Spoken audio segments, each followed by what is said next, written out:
আসসালামু আলাইকুম। প্রিয় ভাই ও বোনেরা, আমরা সবাই দোয়া করি, কখনো অশ্রু জড়িয়ে, কখনো গভীর রাতে, আবার কখনো হতাশার মুহূর্তে। কিন্তু প্রশ্ন হলো, আমাদের দোয়া কি সেভাবে করা হয় যেভাবে রাসূল সাল্লাল্লাহু আলাইহি ওয়াসাল্লাম আমাদের শিখিয়েছেন? আজ আমরা জানব দোয়ার প্রমাণিত সুন্নাতি পদ্ধতি, যা করলে ইনশাআল্লাহ দোয়া কবুলের সম্ভাবনা বহুগুণে বেড়ে যায়। ১. আল্লাহর প্রশংসা ও সূরা ফাতিহা দিয়ে শুরু করা। রাসূল সাল্লাল্লাহু আলাইহি ওয়াসাল্লাম বলেছেন, যখন তোমাদের কেউ দোয়া করে, সে যেন আল্লাহর প্রশংসা ও গুণাবলী দিয়ে শুরু করে। সূরা ফাতিহা হলো প্রশংসার শ্রেষ্ঠ রূপ। এটি কোরআনের শ্রেষ্ঠ সূরা। ২. নবী করিম সাল্লাল্লাহু আলাইহি ওয়াসাল্লামের উপর দরুদ পাঠ করা। প্রত্যেক দোয়া যা রাসূল সাল্লাল্লাহু আলাইহি ওয়াসাল্লামের উপর দরুদ ছাড়াই করা হয়, তা স্থগিত রাখা হয়। তাই দোয়া শুরুর পর বলো, আল্লাহুম্মা সাল্লি আলা মুহাম্মাদ ওয়া আলা আলি মুহাম্মাদ। ৩. আবার দরুদ শরীফ পাঠ করা। ওমর রাদিয়াল্লাহু আনহু বলেন, দোয়া আসমান ও জমিনের মাঝে ঝুলে থাকে যতক্ষণ না নবীর উপর দরুদ পাঠ করা হয়। ৪. আল্লাহর সুন্দর নামগুলো দিয়ে তাকে ডাকো। আল্লাহর সুন্দর সুন্দর নাম রয়েছে, যেগুলোর মাধ্যমে তাকে ডাকো। ইয়া রহমান, ইয়া রাহিম, ইয়া গফফার, ইয়া করিম, এই নামগুলো দুয়ার মাঝে অন্তর্ভুক্ত করো। ৫. ক্ষমা প্রার্থনা ও হৃদয়ের দোয়া। আর তুমি তোমার প্রতিপালকের নিকট ক্ষমা প্রার্থনা করো, অতঃপর তার দিকে ফিরে আসো। সূরা হুদ। রাসূল সাল্লাল্লাহু আলাইহি ওয়াসাল্লাম বলেন, যে ব্যক্তি বলে, আল্লাহুম্মা ইন্নাকা আফুন তুহিব্বুল আফওয়া ফাফু আন্নি, আল্লাহ তাকে ক্ষমা করেন। হে আল্লাহ, তুমি ক্ষমাশীল, তুমি ক্ষমা করতে ভালোবাসো, আমাকেও ক্ষমা করে দাও। প্রিয় ভাই ও বোনেরা, দোয়া কোনো আনুষ্ঠানিকতা নয়। দোয়া হলো একান্ত আলাপন, বান্দার হৃদয়ের কান্না আর রবের দয়া। যখন তুমি হাত তুলো, মনে রেখো, তুমি কোনো রাজা বা মানুষের সামনে নও, তুমি দাঁড়িয়ে আছো আরশের মালিকের দরবারে। তার কাছে চাও, হৃদয় উজাড় করে চাও, কারণ তিনি একমাত্র যিনি কুন ফায়াকুন বলেন, আর তা হয়ে যায়। এখনই আজ রাতেই চেষ্টা করো এই ৫ ধাপ অনুসারে দোয়া করার। একবার অন্তর হৃদয় থেকে বলো, ইয়াহ জাল জালালি ওয়াল ইকরাম, ইয়াহ রহমান, ইয়াহ রাহিম। দেখবে তোমার দোয়া যেন নতুন প্রাণ পাবে, আর তুমি অনুভব করবে আল্লাহ তোমার কাছে কতটা নিকট। যদি মনে হয় তোমার দোয়া কবুল হচ্ছে না, তাহলে হতাশ হইও না। রাসূল সাল্লাল্লাহু আলাইহি ওয়াসাল্লাম বলেছেন, দোয়া অবশ্যই কবুল হয় যতক্ষণ না বান্দা তাড়াহুড়া করে বলে, আমি দোয়া করলাম তবু কিছুই পাইনি। তাই ধৈর্য ধরো, তাওয়াক্কুল রাখো, আর বিশ্বাস রাখো তোমার রব শুনছেন, এবং তিনি দেরি করেন কিন্তু ভুলে যান না। দোয়া হলো মুমিনের অস্ত্র। যতক্ষণ তুমি দোয়া করছো, ততক্ষণ তুমি আল্লাহর নজরে আছো। তোমার প্রতিটি কান্না, প্রতিটি নিঃশ্বাস আল্লাহ জানেন। তোমার দোয়া হয়তো আজ নয়, কাল নয়, কিন্তু একদিন নিশ্চয়ই কবুল হবে। কখনো হাল ছেড়ো না। যখন মনে হয় তোমার দোয়া কবুল হচ্ছে না, তখন মনে রেখো, আল্লাহ দেরি করেন কিন্তু ভুলে যান না। হয়তো তিনি এখনো দিচ্ছেন না, কারণ তিনি আরো ভালো কিছু সংরক্ষণ করে রেখেছেন তোমার জন্য। হয়তো তুমি কোনো জিনিস অপছন্দ করছো, অথচ সেটি তোমার জন্য ভালো। সূরা আল বাকারা। তাই ধৈর্য ধরো, তাওয়াক্কুল রাখো, কারণ যে আল্লাহর উপর ভরসা রাখে সে কখনো হারে না। আল্লাহর পরিকল্পনা তোমার চিন্তার চেয়ে অনেক সুন্দর।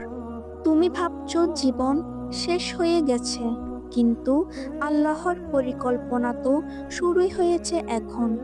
তুমি যেটা হারিয়েছো, হয়তো সেটাই তোমাকে আল্লাহর কাছাকাছি নিয়ে যাবে। নিশ্চয়ই কষ্টের সাথে আছে স্বস্তি। তাই আফসোস নয়, তাওয়াক্কুল করো। তোমার দোয়া হয়তো এখনো আকাশ পথে আছে।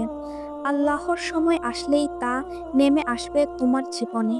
একাকিত্ব মানে আল্লাহ তোমাকে ডাকছেন। যখন সবাই তোমাকে ভুলে যায়, তখন মনে রেখো, আল্লাহ তোমাকে একা রাখেননি, বরং ডেকেছেন। তুমি একা নও, তুমি আল্লাহর সঙ্গে একান্তে আছো। তুমি চুপচাপ কাঁদছো, কিন্তু আল্লাহ শুনছেন প্রতিটি শব্দহীন কান্না। আমি তো তোমার কাছে আছি। বান্দা যখন আমাকে ডাকে, আমি তার ডাকে সাড়া দিই। সূরা বাকারা। তোমার কান্না বৃথা যায় না, তোমার কান্না বৃথা যায় না। তুমি হয়তো অন্ধকার ঘরে একা বসে কেঁদেছ, কেউ দেখেনি, কেউ জানেনি, কিন্তু আল্লাহ জানেন। প্রতিটি অশ্রুর মানে তিনি বোঝেন। একদিন সেই কান্নাই সাক্ষ্য দেবে, এই বান্দা আল্লাহকে ডেকেছিল আর আল্লাহ সাড়া দিয়েছিলেন। দোয়া মানে সম্পর্ক। দোয়া মানে শুধু চাওয়া নয়, দোয়া মানে সম্পর্ক। একজন অসহায় বান্দা ও তার দয়াময় রবের সম্পর্ক। প্রতিবার যখন তুমি হাত তোলো, আল্লাহ তোমার দিকে তাকান এবং বলেন, হে আমার বান্দা, আমি এখানে আছি। তাহলে তুমি কেন ভয় পাবে? যখন তোমার রবই বলছেন, আমি তোমার জন্য যথেষ্ট। তাই কান্না করো, কিন্তু অভিযোগ নয়। আল্লাহর কাছে বলো, হে আল্লাহ, তুমি জানো আমি শুধু তোমারই।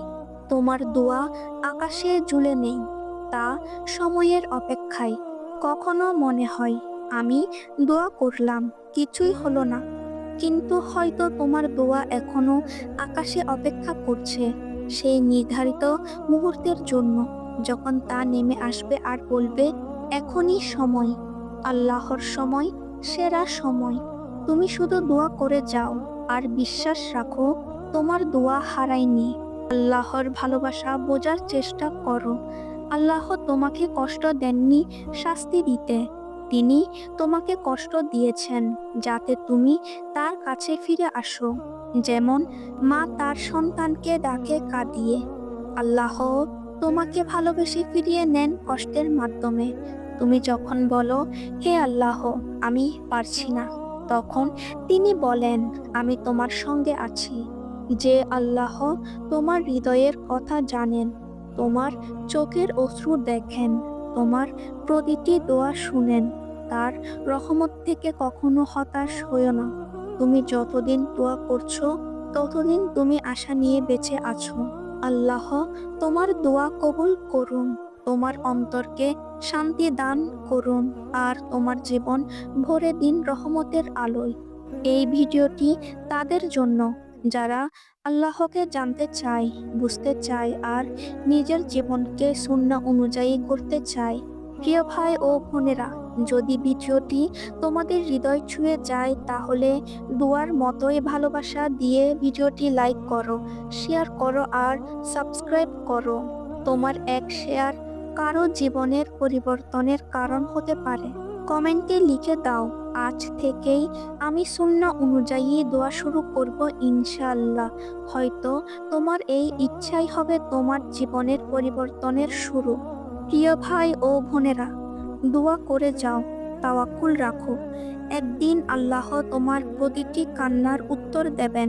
প্রিয় ভাই ও বোনেরা, এই চ্যানেল শুধুই ভিডিও নয়, এটি এক যাত্রা। আল্লাহকে ভালোবাসা, জীবনকে সুন্নাহ অনুযায়ী গড়ার যাত্রা। যদি ভিডিওটি তোমার হৃদয় ছুঁয়েছে, তাহলে লাইক, শেয়ার ও সাবস্ক্রাইব করো। হয়তো তোমার এক শেয়ার কারো জীবন পরিবর্তনের কারণ হবে। পরবর্তী ভিডিওতে আমরা আরো নতুন দোয়া, আরো অনুপ্রেরণা নিয়ে দেখা করব ইনশাআল্লাহ। ভাই ও বোনেরা, মনে রেখো, তুমি একা নও, আল্লাহ তোমার সঙ্গে আছেন।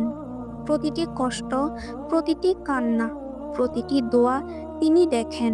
শুধু বিশ্বাস রাখো, ধৈর্য ধরো, তাওয়াক্কুল করো আর আল্লাহর পথে ধীরভাবে চলতে থাকো।